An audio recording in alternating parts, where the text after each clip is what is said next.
Testing 1, 2, 3, 4.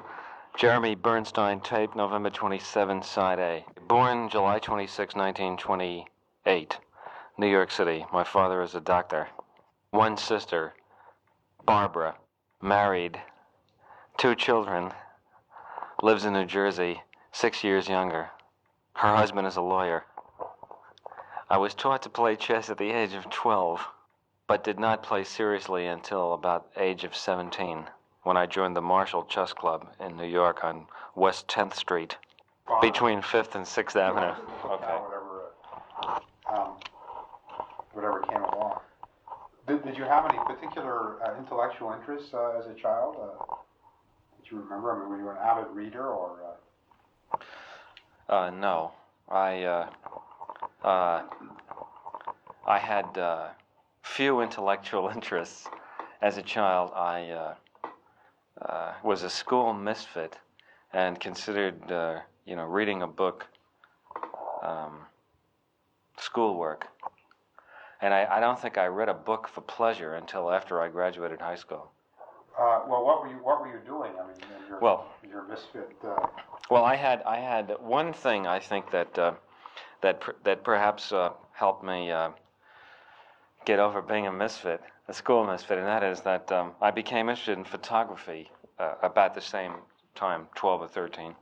And I think that if you get involved in any kind of problem solving in depth on almost anything, it is surprisingly similar to problem solving of anything, I started out by just, getting a camera and learning how to take pictures and learning how to print pictures and learning how to build a darkroom and learning how to do all the technical things and so on and so on. And then finally trying to find out how you could sell pictures and become would it be possible to be a professional photographer?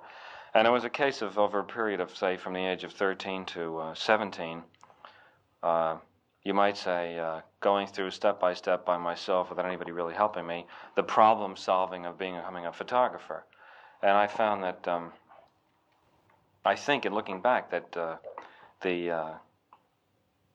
this particular thing about problem solving is something that schools generally don't teach you, and that if you can develop a kind of generalized approach to problem solving, that it's surprising how it helps you in anything, and that most of the deficiencies that you see around you in people that say you don't think particularly you're doing their job right or something, is really that, assuming that they care, and a lot of people that appear to care or may actually care are still not going about things particularly the right way.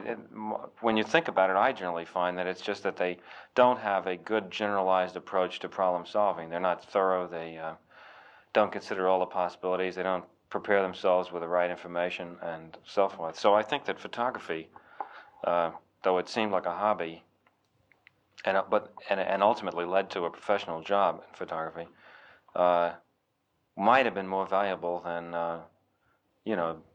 doing the proper things in school. Were you sort of the despair of your family at that time because of your schoolwork, or did you? Well, it wasn't a real drama, I imagine so, but it was never completely apparent until I graduated from high school that I couldn't go to college, because I graduated in 1945 when all the GIs were now pouring back on the GI Bill, and I had a 67 average, and it turned out that there wasn't any college in the United States, even of the lowest caliber, who would take a student with less than a 75 average in that year. So I couldn't get in. I failed to get into college. Did you take all the scholastic aptitude tests and so on, or wasn't they wouldn't consider you. In other words, they wouldn't even accept your application if you didn't have a 75 average in that particular year. Looking back and sort of in retrospect, do you think not going to college was in a certain sense a fortunate thing? Oh, tremendously, because what happened is that I had developed myself as a photographer, and prior to graduating high school, I had sold 2 picture stories to Look, And What were they about? one was about a teacher in high school named Mr. Traister, Traister, who taught English. And he used to dramatize Shakespeare. He would read the parts and act it out, and he made it very interesting. It was one of the few courses that were interesting. Most of the English courses that I had consisted of the teacher saying, you're to read 5 pages of Silas Marner tonight, and the next day the class was spent in sitting at the book like Emil Jannings in The Blue Angel, looking up over the book and saying, Mr. Kubrick, and then you stand up and they say, when Silas Marner walked out of the door, what did he see? And if you didn't know what he saw, you got a 0. and that was it. And as a matter of fact, I failed English once and had to make it up in summer school. But did you show aptitude for things like mathematics and so on? Anything like that? The only courses that I got good marks in were science courses. Yeah. I think I can't remember now, but I think I got about an 87 in physics. And not in mathematics, though, but in science courses I liked and did reasonably well. But anyway, Traister was one, and I forgot what the other one was now. But they bought these 2 pictures. Oh, and I also sold them a picture. I sold them 2 picture stories and a photograph of a news dealer sitting on 170th Street in the Grand Concourse, right across 2 blocks away from Taft High School. Is that where you went? You were Yeah. at Taft High School? Yeah. With all the headlines saying Roosevelt, dies, or FDR dead. Yeah. And he was sitting there looking depressed. And they liked this picture and used it in a whole series about Roosevelt, and it was sort of the final picture of the series. Were you interested in extracurricular activities apart from photography as a high school student, in sports or stuff like that? Well, I used to play, but I mean, I wasn't on any of the school teams. Stuckball? No, I used to play everything, but basketball in the concrete, outdoor, what do they call them again? Basketball court? No, the playgrounds. Oh, playgrounds. The playgrounds, the city playground. And stickball, in the street. And the odd softball game in the Taft dirt, gym yard. They had a very large dirt gym yard. Things like that. Would you say, Stanley, that Touch football in the street. The fact that you didn't go to college has given you a certain sense of what one might call irreverence for college graduates who don't meet up to what you would consider to be your, so to speak, your intellectual standards. I mean, if you come across a college guy who's got a lot of degrees but doesn't seem to radiate confidence, does it bug you? No, I don't think that I don't think I look at it that way. No, the reason I think it was an advantage for me is that I then backed into this, fantastically good job at the age of 17. I can't remember what it was, but I took some pictures down there. What had happened is that I could not get into college, and all sorts of things. My father, who was an alumni of NYU, Uptown, took me to see the dean, and said, this is my son, and I was a student here and so forth, and nothing worked. So I started going to City College at night under the hope that if I got a B average for so many credits, I don't remember now, that I could then get into day school, a day college. But within about, a few weeks of this, I was down at Look with some other pictures, and there was an extremely nice picture editor then whose name was Helen O'Brien. And the managing editor at the time was Jack Gunther, who was then later killed in the Bryce Canyon, Utah plane crash. And she asked me what I was doing. And I told her, nothing, and that I was going to try to, what had happened. And she said something about, she thought she might be able to get me a job as an apprentice photographer. And, so I went up to see Jack Gunther and so forth, and I got a job. And how long were you a photographer actually on Look? well, I was apprentice photographer for 6 months, and then I became a staff photographer, and I was there for 4 years. I see. You were actually there until age 21. Yeah, and of course that would have been the period I'd spent in college, and I think that the things, what I learned, and the practical experience in every respect, including photography, what I learned in that 4-year period exceeded what I could have learned in school. And also getting out of school, I can't remember what was the particular turning point, but being out of school, I began to read, and within a relatively short period of time, I would imagine caught up with where I probably should have been had I had a modicum of interest in things in high school. Because, I mean, after all, you really only miss, before you're 12 or 13, how many serious books can you read? So I only really blew 4 years of part-time reading. How much time you go to school all day, you play a certain amount, you got to do your homework. So in retrospect, I don't feel that I missed reading that many books, and I felt that I caught up pretty quickly when I became interested in things in general.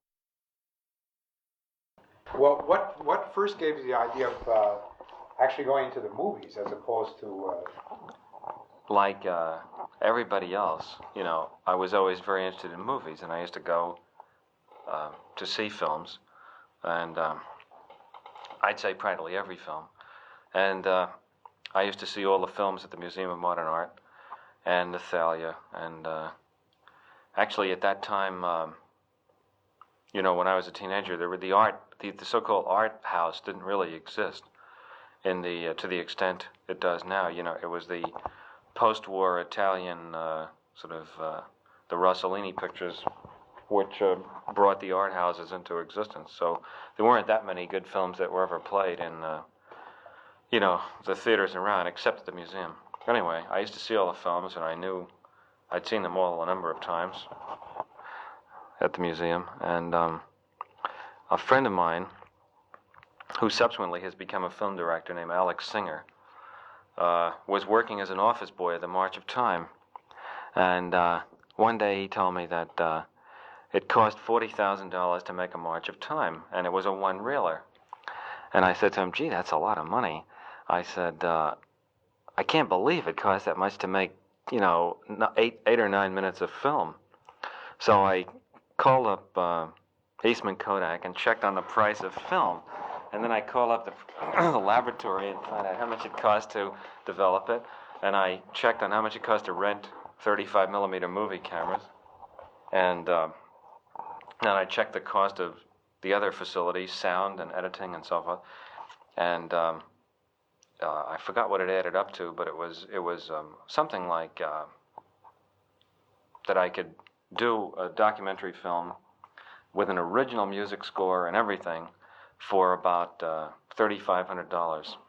So I thought, gee, if they're making these pictures for $40,000 and I can make them for $3,500, surely I must be able to sell them and at least get my money back and probably make a profit, So, in fact, I think we thought that we could make a considerable profit because we assumed that if they were making them for $40,000 a piece, that they must be making a profit, And so I rented a 35 millimeter IMO camera, that's spelled EYEMO, which is a spring-wound camera, produces a professional picture.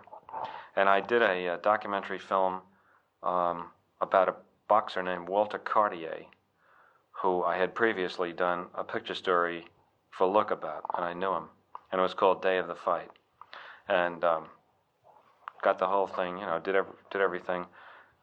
Alex helped me, sort of carried lights around and assisted me, and I did the whole thing, just myself and Alex, and Walter and his people that he knew, and cut it. And another friend of mine who subsequently has become a professional movie composer named Gerald Fried, F-R-I-E-D, did a film score, and got the whole thing finished for $3,900.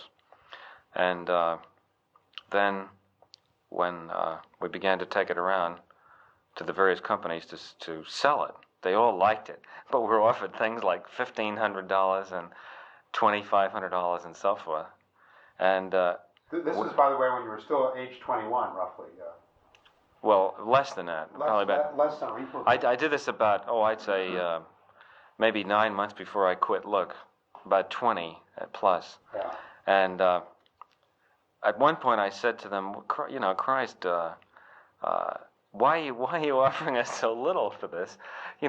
One reel shorts, get more than $40,000. And they said, what, you must be crazy. And I said, why do you think that? And so I told them about the March of Time. And anyway, they said it was ridiculous. And shortly after that, the March of Time went out of business for the reason we later found out that they were spending approximately, if the March of Time sues me for this, Alex somehow found out when he was working there that it was costing $40,000 to make one of their one-reelers.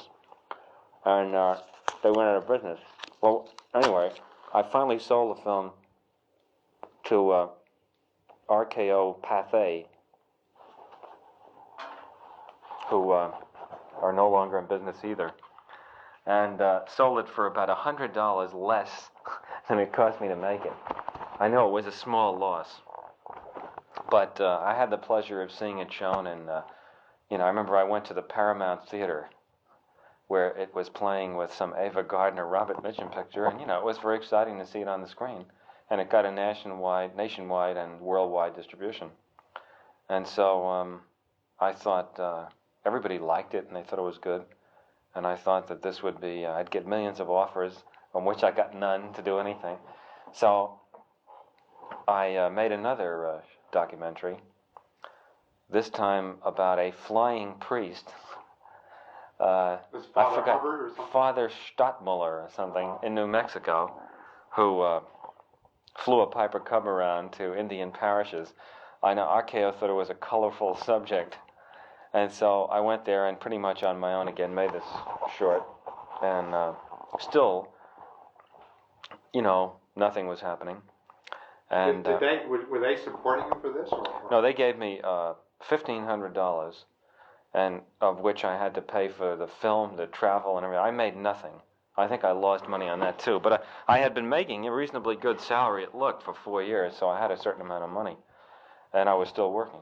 So then I quit Look because I decided that there obviously wasn't any money in shorts, but that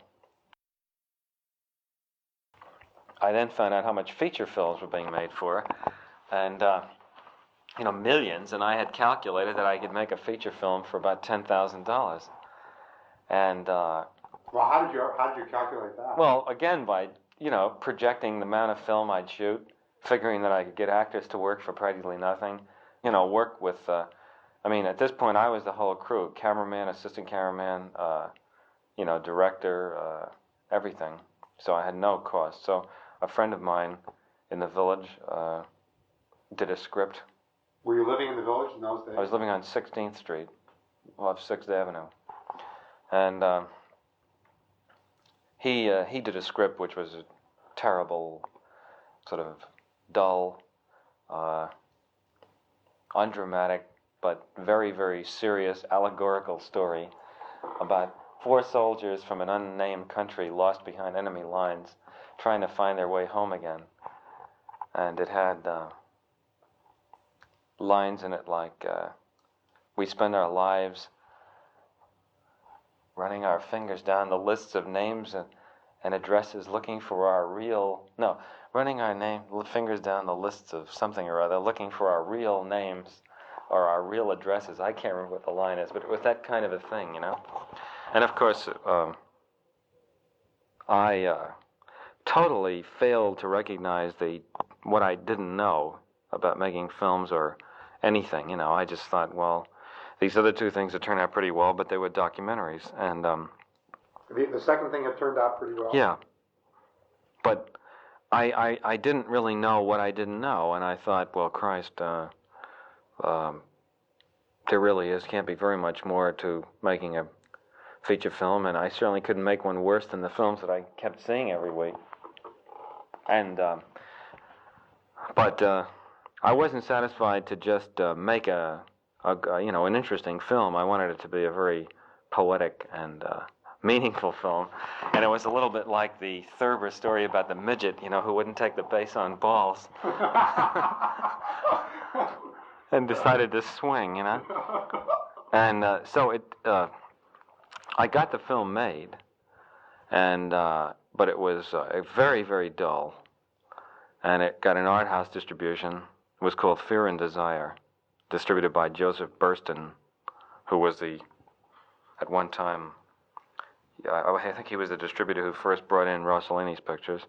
It got a few reasonably good reviews. It got a nice blurb from Mark Van Doren, and who was very kind about it. And it had a few, good moments in it, but with the exception of one or two of the actors, they were all terrible actors, and I knew nothing about directing any actors. Well, how did you go about directing them? Just sort of. Well, I don't remember. It was really, just. It was really just. Well, actually, from some of the so-called professional efforts I've subsequently seen, people doing, I would say I didn't go about it that much differently than a lot of people do, but I didn't really know anything, But there were some good moments in it, and as I say, it even got a few good reviews. But it never returned a penny of its investment. Was this your own dough you put up? No. I raised the money privately. And then, while this picture was... took a long time to edit the film and get all the, the thing done. I spent over a year on it. And it opened at the Guild Theater in New York, and it was pretty apparent, that it was terrible. And while it was still playing, I decided, well, I'd better get another script very fast and try to promote some more money on the strength of just the fact that the thing was playing, because it wasn't apparent to me how I was going to earn a living or do anything, And again, not one single offer ever to do anything, from anybody. So I, in about 2 weeks, knocked together another script with somebody, and this time it was sort of a reaction to the other one. This was nothing but action sequences and a more sort of mechanically constructed sort of action gangster plot. Was this the time you were also hustling chess, Stanley? Or? Well, I wasn't hustling chess, but I was playing chess for quarters. I mean, I wasn't a hustler in that I pretended not to be a good player and beat people. I just was playing in the park, for quarter a game. But were you actually... were you doing this for the fun of it, or were you also hoping to make a living? No, I was doing it for the fun of it, but I also did make about $2 or $3 a day, which it really goes a long way if you're not buying anything except food. Yeah.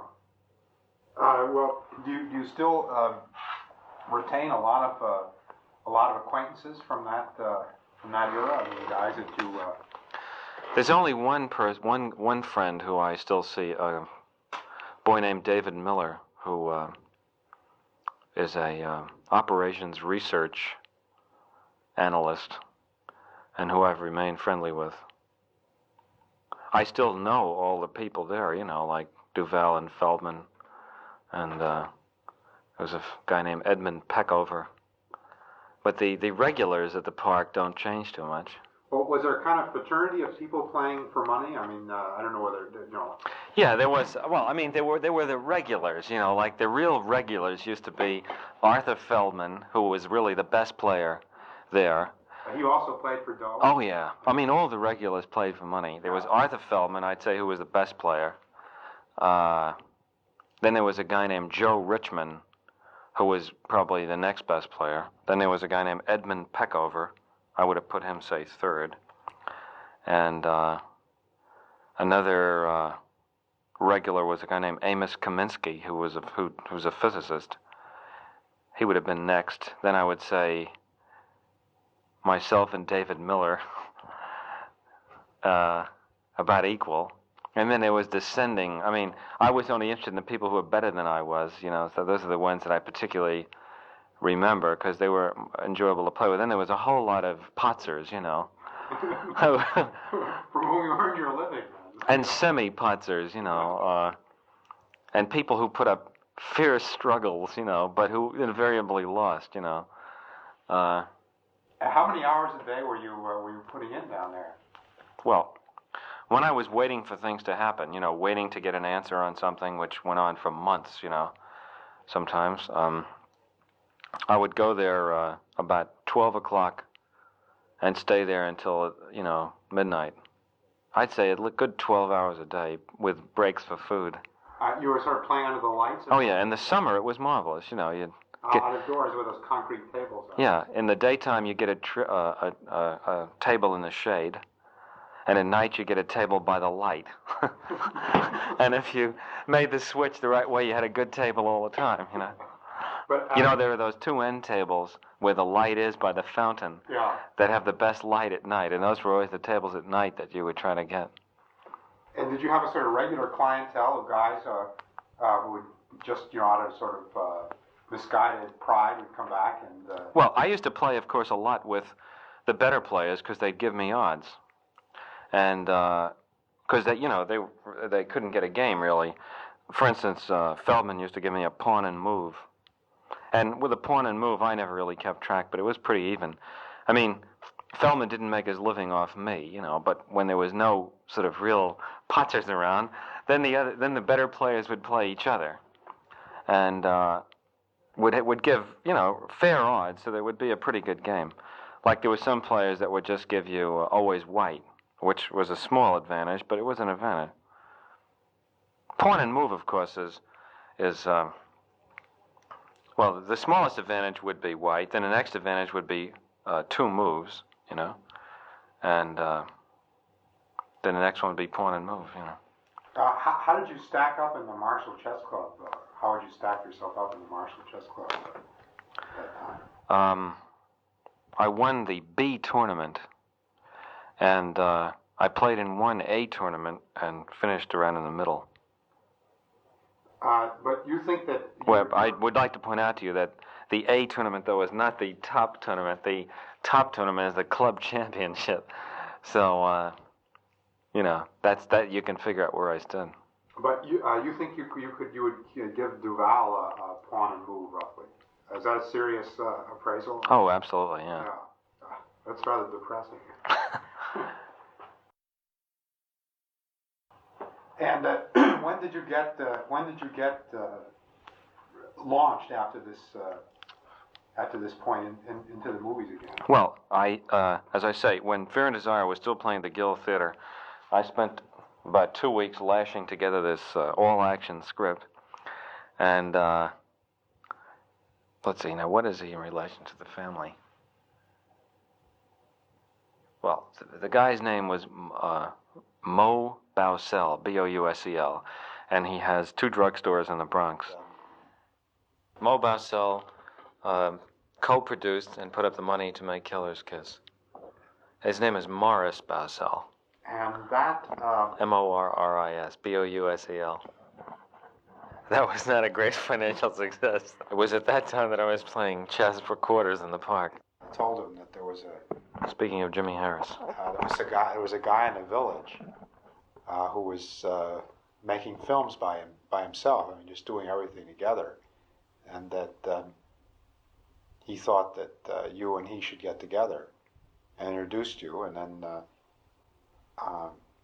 Jimmy suggested that. I mean, this is the impression I got, which may be wrong. Jimmy suggested that he could take the producing burden of the films. Is that right? Finance the films or something. Yeah, well, I had made Killer's Kiss, the second feature film, and substantially that's what happened. Well, first Jimmy and I made The Killing, and... I mean, you made that by yourselves? Or? No, we formed the company, which was called Harris Kubrick Pictures Corporation, and after looking for a story, we bought a book called The Clean Break by Lionel White, And this was the story that we made into The Killing for United Artists. United Artists had bought Killer's Kiss. Well, first of all, United Artists' function was only to finance and distribute the films. It was up to us to hire the people and make the film. And I presume that United Artists thought that if The Killer's Kiss could be made, on the semi-professional basis it was, that with an adequate amount of money, which was fairly minimum anyway, that, we could make a film.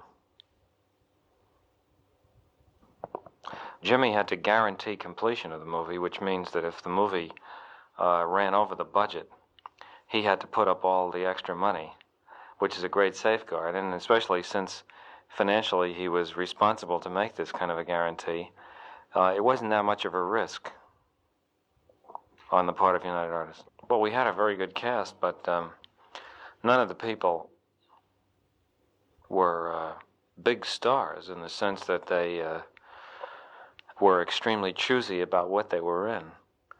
And I would say that all of them had probably been in worse films than they might have, even at the beginning, thought this one might turn out to be. Wasn't Marilyn Monroe? The principal cast was Sterling Hayden, Colleen Gray, Marie Windsor, Elisha Cook Jr., Joe Sawyer, Ted DeCorsia, Vince Edwards. I saw that film who became Dr. Kildare. so long ago that I'm just trying to remember. Well, how it was the one where Sterling Hayden dies in the end, isn't that right? No, he gives up. The money blows away at the airport, and he gives up. I'm very confused. You probably haven't seen the picture. No, I remember Sterling Hayden very clearly, but I can't. You're thinking of the Asphalt Jungle. That's why you thought Marilyn Monroe was in it. He dies at the end of the Asphalt Jungle in a field with a horse. Oh, that's right. Yeah, you're thinking of the wrong picture. You never saw The Killing. Maybe that's Yeah. If you want to see it, there's a print at the Museum of Modern Art. United Artists could give you the print. So anyway, we made The Killing, and somehow Dory Sherry saw it, and he liked it. And he was the first one who really showed any interest in us, and to the extent of offering us any sort of a deal to make another picture. And so we went to MGM and looked through the deal was that we could look through all their backlog of story properties. And, if we found one that they liked, we could do it. And I think I tell you this. We came up with this Burning Secret by Stephen Zweig. And I did the screenplay with Calder Willingham, about which time Dory Sherry was, not taken out of, his job, and the project came to an end. Sort of before, just about the time the script was finished. And it was at that point that you ran across the old war story.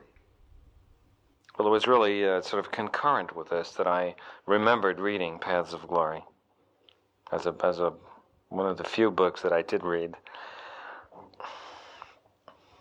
Is it a fair description of Jimmy to say that he's independently wealthy? Is that Yes. You have to have patience because if you don't, your own frustrations prove to be too much of a distraction. It is a slow, it's like those games where you jiggle all the balls into place. Sometimes there's more balls you're jiggling than others, but it's largely that. And if you allow yourself to become irritated, then it's just another distraction.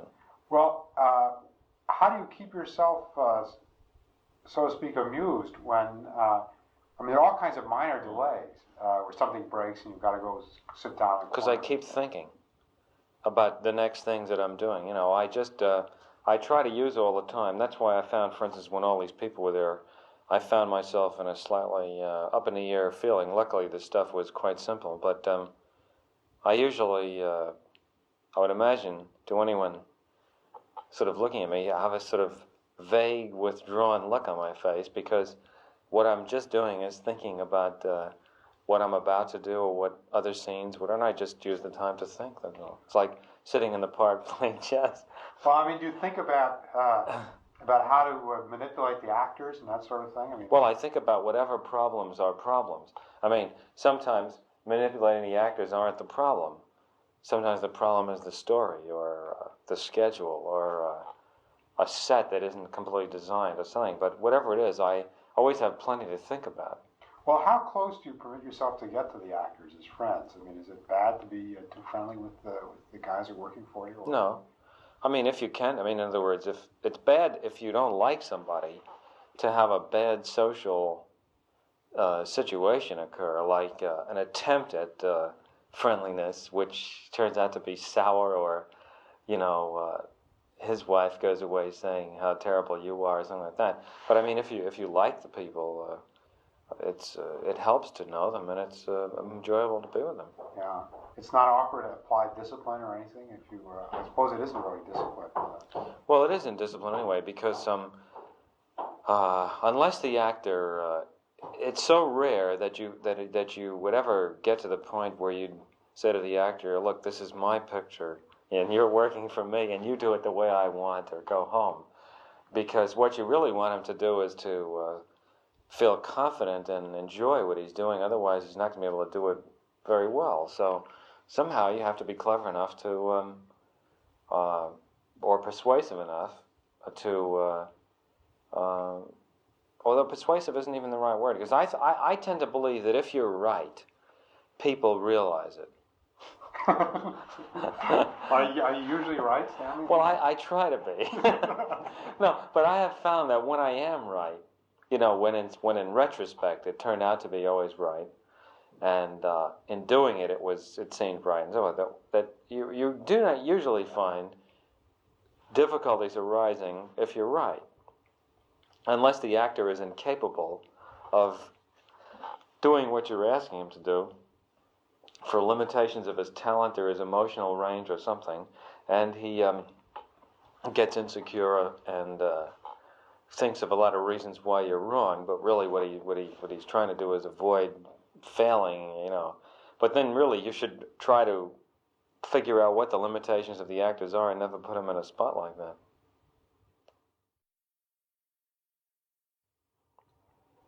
After leaving MGM and The Burning Secret, prior to this, Jimmy and I had bought Paths of Glory. I did a screenplay with Jim Thompson and Calder Willingham, and nobody wanted to do it. It was turned down by every company until our agent, Ronnie Lubin, Lubin, interested Kirk Douglas in the project, and through Kirk's interest, United Artists put up the money on the basis of it being done for a very low budget in Europe. The picture was a moderate success, but it was nothing to create opportunities for us because of big grosses or profits. The reviews on it were very good. Many reviews were superlative, and from that point of view, it was an enormous success. The greatest virtue of the film was that I met my wife, Christiana, who was an actress. I was watching a television broadcast, looking for an actress, actually watching someone else, and saw her, and got in touch with her agent. She came into the studio, we met, I began dating her, and we subsequently got married a year later. She is a marvelous actress. She had done a lot of work in Germany. I would like her to act, but she has no interest in doing dull, routine acting things, and is more interested in painting. If I ever have a decent part for women, which for some reason I never seem to write into my films, she would certainly do it. This is followed by about 6 months spent working on a script for Kirk Douglas, which he didn't like and was abandoned, and some more months working on something which Gregory Peck was supposed to do for us, which was also abandoned because it wasn't liked, and followed by the offer from Marlon Brando to direct his Western, which resulted in 6 months of work, again abandoned as far as I was concerned because I left the project 2 weeks before it started. This was followed by a script called The German Lieutenant, which again no one liked, and followed by Kirk Douglas's offer to take over Spartacus after a week of shooting, which I did, and you find yourself... Yes, my narrative criticisms, which were at first so enthusiastically received, began to grow pale as time went on due to the counter pressures of the writer Dalton Trumbo and Kirk's producer Eddie Lewis, Lewis, who did not see eye to eye to me with me on the story. Where we were. Between the shooting and the editing of Spartacus, 2 children were born to me, to Kristjana, Vivian and Anya and Vivian. I was on the picture almost 2 years. Children's names: Vivian Vanessa, age 5, Anya Renata, age 6, Catherine Susanna, Catherine spelled K and an E at the end, age 11. Only about 8 weeks was spent in Spain doing the battles and the big march bys. The whole picture was done on the back lot at Universal. Did you get any sense of intellectual satisfaction out of Spartacus at all? No, but it was, again, an opportunity to work, and it was interesting to, from a purely as an exercise, to try to do scenes that you thought weren't very good and to try to make them interesting. I thought the first 45 minutes of the film, of the life in the gladiatorial school, which was simple, turned out quite well, as far as I'm concerned. But then the rest of the story, from the slave rebellion on to the end, I thought seemed a bit silly. Let's see, and then what happened at that? Well, during the making of Spartacus, we bought Lolita, Jimmy and I, and now nobody wanted to make Lolita. Actually, the history of all the films, practically, that I've done is that no one ever wanted to particularly make them, and we just sort of running out the clock managed to put the picture together someplace, Well, nobody particularly wanted to make Lolita. And finally, Seven Arts, a company named Seven Arts, put up the money, and we made it. It was made in England. Did you yourself do a good deal of rewriting of the book? Yes, well, Nabokov and I believe, got along very well. And I know he liked the film very much when he saw it. Is there anything that's particularly striking about the making of that film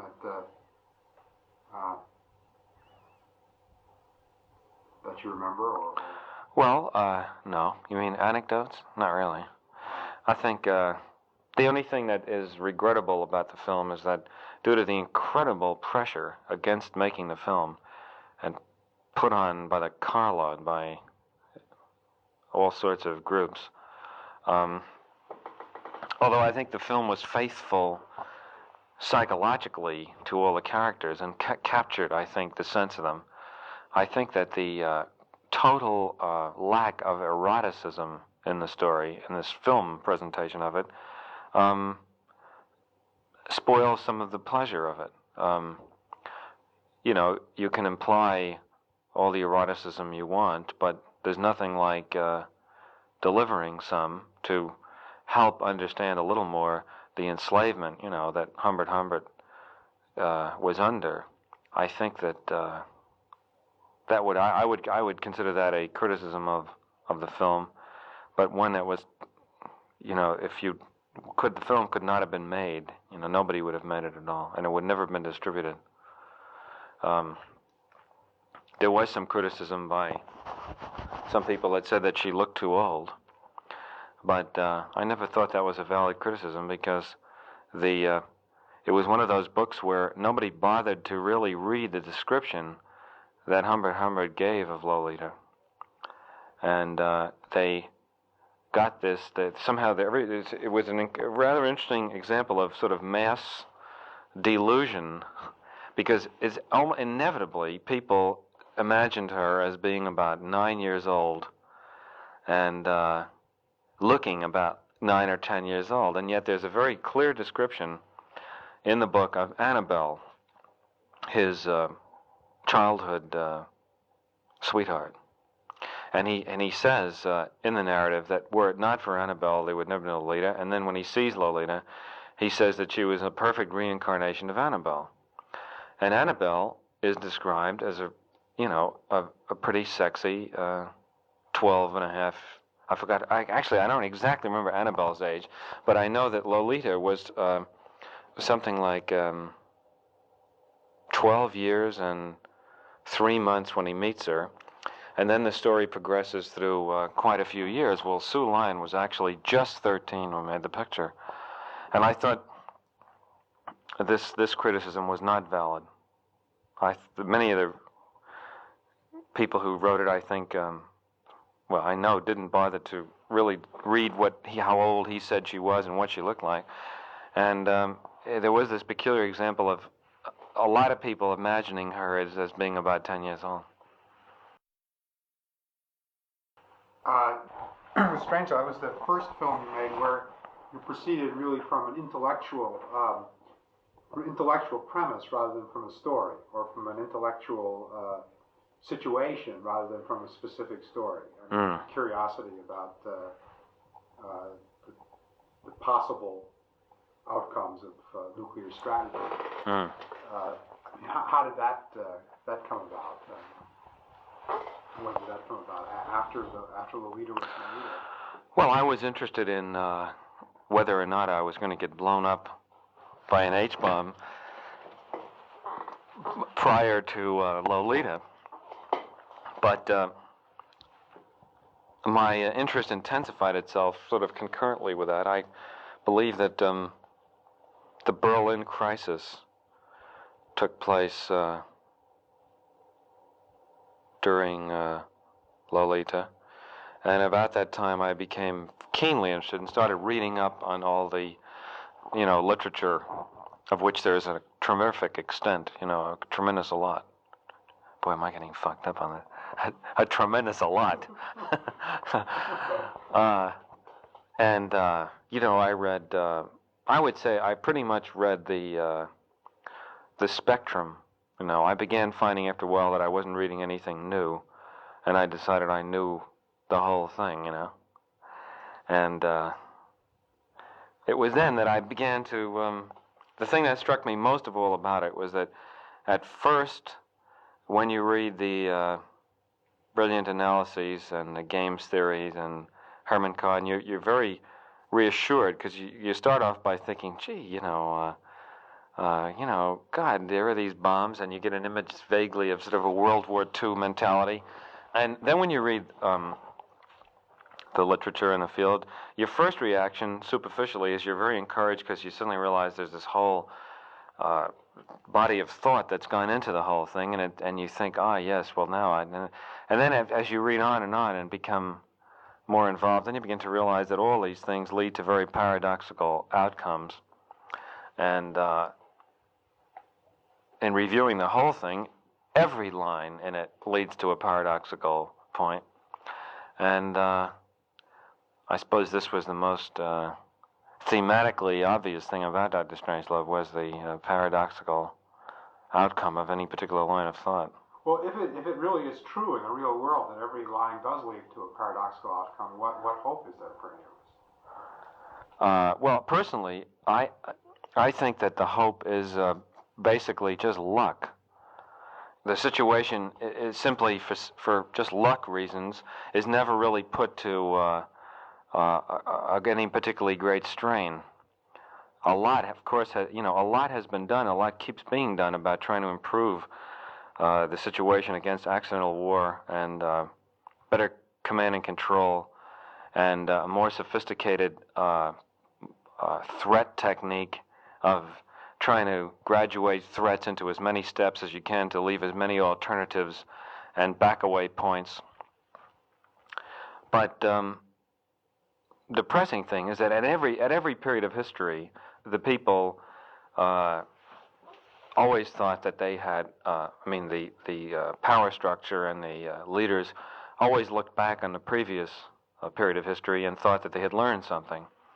And I think that the old thing about the only thing you can learn about history is that you can't learn from history is probably true, and that there's this illusion that you get that you're much more sophisticated and that it can never happen that way again. May be true, but the thing you don't realize is that it'll happen a different way. Now that everybody's very convinced that they'll never have another 1914 type situation, well, they may have a 1985 type situation that they're not prepared for. Well, it's like what they say about the French army always being perfectly prepared for the last. Yeah, well, most armies are. You'd find the occasional exception like Nazi Germany, but inevitably, I think that as time goes on, the danger increases because the thing becomes more and more remote. The problem to begin with is that people do not react to abstractions. They only react to direct experience. Very few people are even interested in abstractions, and even fewer people can become emotionally involved or emotionally react to an abstract thing. The only reality that nuclear weapons have are a few movie shots of mushroom clouds and a few documentaries that occasionally show in art houses about the effects of Hiroshima, but that the atomic bomb is as much of an abstraction as you could possibly have. It's as abstract as the fact that that someday you'll die. It's something that but you really do a very good job. No, and you do an excellent job of denying it psychologically. So, to begin with, because of the very effective denial and the lack of any evidence, there's almost no interest in the problem. I would say in the minds of most people, it's less interesting even than city government, And the longer the time goes on without the thing happening, this illusion is created that somehow it's like money in the bank or you're building up security. In fact, I think you're just becoming more accustomed to it and more liable to think that at some point that you've been taking these wonderful precautions and that the chances are minimized and so forth, and then finally you will get confronted with a situation that you couldn't anticipate. For instance, even now I think that it surprises me that Russia and the United States could do a lot to almost completely eliminate the possibility of accidental nuclear war. Without any real loss of security, both of them could allow observers in key places to instantly authenticate whether or not a nuclear war was in progress, or it seemed to be in process of happening, and that if there were some nuclear accident or a screwball, a nuclear psychotic, the Mad Major or the missile that gets away, you can instantly authenticate that this might be true. I know that the United States seems anyway geared not to respond to, say, a single nuclear explosion any place. At least that's what they say, that they now have, they feel invulnerable retaliatory capabilities, and that the single city taken out would not start the nuclear war. But, again, you never know. That panic that happens when suddenly all the lights go out, like you described in New York City, that indefinable something that might just make the senior decision maker abandon all his previously beautifully worked out, graduated steps of response, you never know. And it depends on who he is and what his personal state of mind is, what information is available to him, and so forth. The fact that a lot of effort has been gone to try to work out possible accidents, and I suspect that great precautions have been taken to protect against these accidents. But whether the human imagination is capable of really devising the subtle permutations and psychological variants to all those things, I doubt. The people who make up these war scenarios are not really as inventive, say, as a great writer or as reality. I think Herman Kahn is a genius, and I think that he can envision certain situations, but when you read the many of the sort of war scenario possibilities, they don't strike you as being the work of a master novelist. They don't really seem real. You know, they're political possibilities, but they don't have the real trappings of reality that might, you know, confuse and panic the decision maker in the real circumstance. Were you surprised at the reaction to Strangelove, the fact that it was so widely discussed and so widely reviewed? And did you have any feeling of what the response would be to it? Well, I mean, all films are reviewed. The discussion went beyond reviews, but I mean, it was quite obviously something that might become a controversial issue. Well, when you got finished with it, did you have a sense that, in some sense, that it was a winner? I mean, was it a thing that you really? Well, I was very pleased with it. I mean, when you say a winner, I mean, I thought it was I was very pleased with the film. It happened to also be a very successful film commercially. How did Terry Southern get into the act? Well, Terry came to interview me for Show magazine shortly before I was leaving for London to make the picture, and I became friendly with him. I had read The Magic Christian and Flesh and Filigree, and I thought he was a terrific writer, and I came to London and started. You must have had the script pretty well. Oh, the script was done, and it was done in its black comedy form. A fact which a certain amount of confusion has been created about in certain areas. The script was done. Peter Sellers was cast, and I was coming over here to prepare the film. And I, you know, thought Terry was very talented. I never stopped working on a script. I like to work with somebody else because under the time pressures that you're under, you can't afford the sort of lapse of intensity that if you work by yourself you might suffer. And Terry seemed like an ideal person because the style of the script was similar, you know, to his sense of humor. And so about 6 weeks before the picture started, I asked him if he wanted to come over here and work on it with me and do some more dialogue and revision. And he came over. He worked for 6 weeks, and that was it. I started the picture, and he went off and did some other things.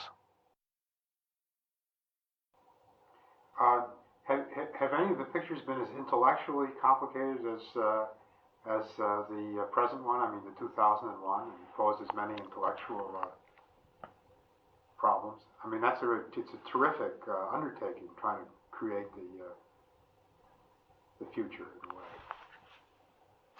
Well, I don't know what intellectually complicated isn't really the right description for it, I don't think. I mean, Strangelove was a more intellectually complicated picture, and, you know, it involved complex arguments and quite a few, you know, abstract ideas, you know, clearly or comically stated.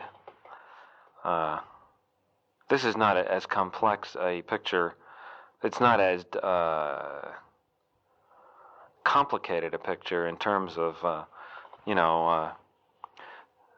ideas represented, or ideas actually spoken. In praise of Arthur C. Clarke, it is true that he is I think, the most poetic science fiction writer. Well, he's also nearly the best informed, I think. Right. He is scientifically the best informed. His narrative ideas, I think, are, for my tastes, the most appealing. And he has this rather unique poetic sense of the a sort of nostalgia for the the mountains that have eroded away over millions of years, and the millions of years in the future, and people looking back and forward. And you'll have to fix this up because it sounds like real crap, but it's very hard to define it nicely. But it is true that I find that every time I finish reading some story like that of Arthur's about, I always feel sad when I go. Right. There's some element of sadness. Right. Either we've made Venus, right, we've contaminated Venus, or he has a vision of something in the future which you'll never see. Right. Or something in the past that you can never know about. Yeah. Well, but I think that's marvelous. I think that somehow, without making it sound too pompous or precious, that he captures the hopeless but admirable human desire to know, these things that they never will, can never really know, and to reach for things that they can never, really reach, or reach back, and it's very hard to say it exactly, but this sense of sadness, and this poetic sense of time passing, and the sort of loneliness of, worlds. I mean, he manages. I tell you what, he also manages to do. He can take a star, a sun, say, and in that one story, I forgot the name of it, where the this sort of sun creatures come towards Mercury. He can take an inanimate object, like a star or a world or even a galaxy, and somehow make it into a very poignant thing which almost seems alive. He has a way of writing about mountains and planets and worlds with the same poignancy that people write about children or love affairs. And also, although you haven't read the script and you shouldn't really try to refer to the story, there is the without underlining it, there is a contrast in the story between giant orbiting bombs, which you might say is the negative use of nuclear energy, and this particular spaceship, which leads to great, fantastic accomplishments, which is also another the good use of nuclear energy. Yeah. But I think one can one can talk about the Orion, which is something I wanted to do for a long time. In fact, I have a set of way of pounding that. Yeah. Yeah, I have a set of notes somewhere at home, which I once took down for just writing a piece on the Orion, showing sort of logically speaking why it is the only propulsion system that's worth considering if you talk really about interplanetary missions. There's nothing else that makes any sense. Right. Fundamentally, because its operating temperature is at the escape velocity. That's really the crucial element in it. And so that's would be very nice actually to talk about the Orion and these absolutely magnificent paintings which the guys have been doing over there. And of course, the other thing that strikes if you compare making such a fictional space mission with a real thing, the thing that amazes one is how fast everything is done. In the sense that if you make a decision, whether it's on a costume or on a lettering or on you get the satisfaction of seeing it created in some form almost immediately.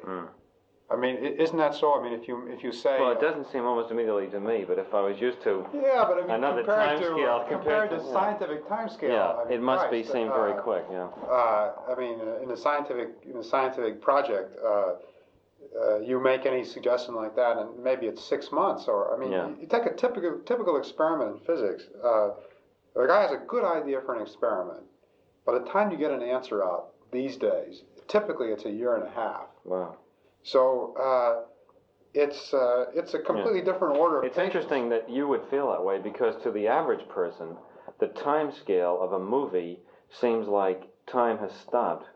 Most people are so bored and so astonished when they see the pace that things, somehow they have an image in their mind that it's all done in a week or something like that. And most people that I've found who don't come from your side of the fence think that everything works incredibly slowly. Well, which is interesting. It just depends what you're used to. The thing, when you shipped me over to watch that television thing, of course. Oh, that's right. You thought so too. Yeah. Well, but that's a different side of it. Oh yeah. That's a side of making these sort of quantal sequences in which you work for 3 hours to extract 30 seconds on the thing. That would drive me off of my head. But the thing which the technological side of it, where you get an idea, say for a propulsion system or Christ knows what, and within 3 days, well, you've got a drawing there, you've got some guy making a model, and you have a lot of thought on a different size. I mean, like what time scale these guys are using, Eastern Standard Time, and all this sort of stuff. Well, all this goes fantastically fast. I mean, the number of problems that you deal with and solve in a half an hour is more than you would deal with in a comparable scientific project in 6 months, in my opinion. Because of course you're just working in a different medium, in a sense that you don't really have to worry, say in the case of a spaceship, about the structural stability of these things. I mean, you might spend 6 months or a year computing something out on machines. Well, you know it's going to work and it can be designed. So, or you take that as a premise, and then you put something there which in principle is going to work, and then you can stop at that point. I mean, that's what really constitutes the difference in. It's very interesting. I find it extremely remarkable.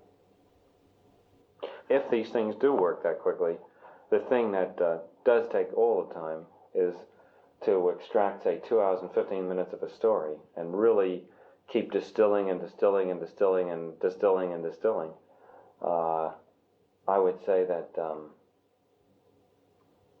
if you count the time that's spent during the shooting day also working on the story, in rehearsal and rewriting it and so on, I would say that an average of at least 4 hours a day has been spent on this story. Much more than that, because in the real solid writing period it was like 8 hours a day. But let's just say it averaged 4 hours a day for 2 years. Say an average of 6 days a week. That's 24 hours a week times maybe 100 weeks. I'd say there's a good 2,400 hours spent on call it 2 hours and 40 minutes of story. So that's about 1,000 to 1, isn't it? Yeah. On the story. Now that's where the real crunch is put.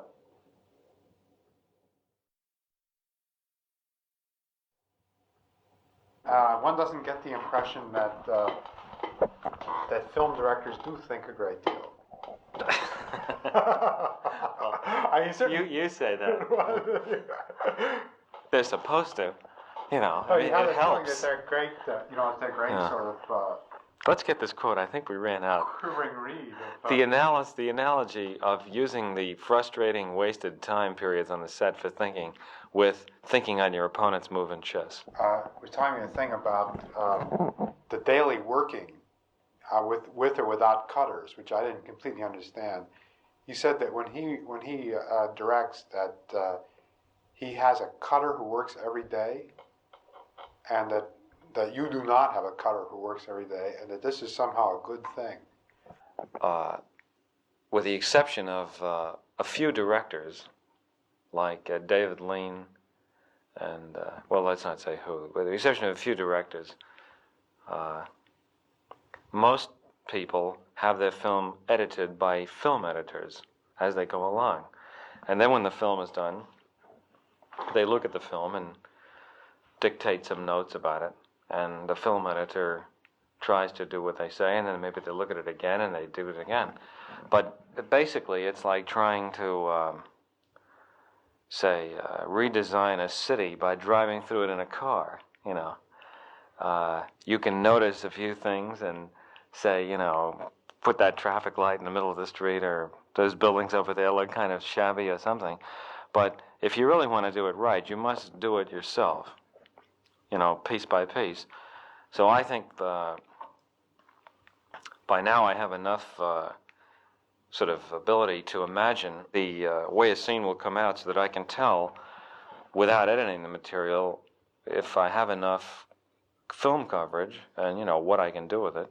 And then I edit the film with the editor myself when I'm all finished. But you haven't done any editing up to now. None, no. Just the thing, just slinging together that thing you saw. Because I don't see how you. I mean, you have these, you know, a couple of these few minute sequences, this and that. I don't see how you could edit that really. I mean, well, how would you? Well, you haven't seen them. That's only a fraction of the material. In other words, what you've seen is only the comings and goings of other scenes, to just show you what the set looks like. I mean, we've shot about 80,000 feet of film already. See, what is 80,000 feet in time? It's about, it's 5,400 feet an hour. 5,400. It's six times 9, yeah. 5,400 feet an hour. How much film will you shoot before the whole picture is done, would you think? By the way, that isn't a lot of film. People have shot 1 million feet of film, actually. You mean in their lives? No, I mean in a film. If, say, a picture is 3 hours long, it would be 16,200 feet. So what ratio is that? That's about 50 to 1 or something, isn't it? More. More. Yeah. 50-something to 1. It's almost like 1,000. It's like almost like 1,000 to 1, isn't it? No, it isn't. 90% to 1. That is that. Film directing, I think, is a misnomer for anybody that seriously wants to make films, because directing the film is only, you might say, 1/3 of the process. You know, writing the film, directing the film, and then editing the film is, you might say, the whole job. And it's only the old major studio image of how a film was made, that the producer held in his hand on the palette, you know, the various people, the artist, the cameraman, the actors, the film editor, and the director, and so forth. And the director was really just sort of like a senior member of the crew. And that, you know, he had no real integrating status in what happened. I mean, there were the few exceptional characters, even in the great days of the Hollywood studios, who somehow exerted their authority over what went on. But, I mean, even today, you know, you talk about directors have the right of, they call the first cut, which means they must approve the first cut, but then after then the producer can do whatever he wants. So it's a meaningless right, in other words. Virtually. And it's a right to try to persuade someone. Because, I mean, if you don't even have the right of the first cut, you can't even explain what you want. But I have, you know, I do the cutting myself. You have a picture of yours at this stage, is your picture completely when it goes out. Is that has always been like that, or is that a... Well, let's see. It was like that on Dr. Strangelove and Lolita, and I think Paths of Glory, I don't remember. Subject to delivering the minimum censorship requirements to playing it. And the way you make deals, the way you make that arrangement is that you say the picture will not be longer than a certain period of time, and that you will deliver the minimum required censorship so that the picture can be played. I mean, in other words, if they just say, give it to us any way you want, and you deliver a picture that is legally unplayable, they have to protect themselves against that, you see. What do you feel about your pictures being shown on television? Do you have any feeling? Well, I wish that they didn't put the commercials in. The worst thing that they sometimes do is cut the films. But You don't retain any rights over that? well, in some of the films I do. But then, you know, it's terribly difficult to police it, because unless you see the film yourself, there are very few people who are qualified to tell you what was cut. Or, in fact, I mean, even if a friend calls up and says, you know, I saw such and such a film, and it looked cut, you know, and you say, well, what was cut out? And they say, well, I don't know, but I think it was cut. Well, it's almost impossible to find out what was done. It's a peculiar problem. Preminger just lost a court case over that. Well, I believe his case was against interruption of commercials. Well, I think, I don't think he was the cutting issue. I don't know. Perhaps you're right. the commercials were certainly the key thing. But Lillian Ross had a piece about that case in the New Yorker, and there she described the reason why he lost, which is basically that he knew what he was doing when he signed the agreement. Well, that's it. I mean, they either have the right to do it or they don't.